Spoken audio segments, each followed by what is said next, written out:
গোপালগঞ্জে উত্তাল জনসমুদ্রের অপেক্ষা। ভারত থেকে অবশেষে কি দেশে ফিরছেন আওয়ামী লীগ সভানেত্রী শেখ হাসিনা? নেতাকর্মীদের মধ্যে ছড়িয়ে পড়েছে এক বিশেষ বার্তা।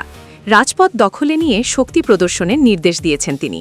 বিশেষ করে তার নিজ নির্বাচনী এলাকা গোপালগঞ্জের মানুষকে প্রস্তুত থাকার আহ্বান জানানো হয়েছে। কি ঘটছে রাজনীতির অন্দরমহলে, বিস্তারিত থাকছে প্রতিবেদনে।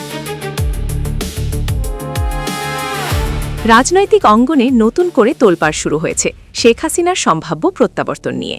একটি বিশ্বস্ত সূত্রে জানা গেছে, দরের দুঃসময় হাল ধরতে এবং তৃণমূলকে চাঙ্গা করতে বড় ধরনের সিদ্ধান্ত নিয়েছেন সাবেক এই প্রধানমন্ত্রী। বার্তায় বলা হয়েছে, এখন আর ঘরে বসে থাকার সময় নেই।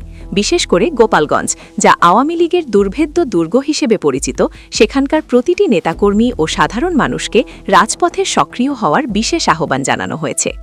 এই আহ্বানের পর থেকেই টুঙ্গিপাড়া ও কোটালীপাড়া সহ আশেপাশের এলাকায় নেতাকর্মীদের মধ্যে ব্যাপক উৎসাহ উদ্দীপনা লক্ষ্য করা যাচ্ছে। সূত্র মতে, শেখ হাসিনা খুব শীঘ্রই দেশে ফেরার চূড়ান্ত ঘোষণা দিতে পারেন এবং তার আগে রাজপথে নিজেদের শক্ত অবস্থান জানান দিতেই এই গণ আন্দোলনের প্রস্তুতি।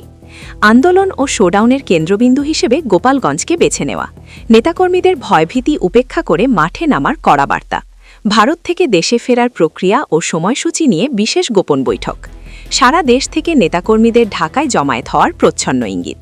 শেখ হাসিনার এই রাজপথে নামার আহ্বান কি নতুন কোনো রাজনৈতিক ঝড়ের পূর্বাভাস?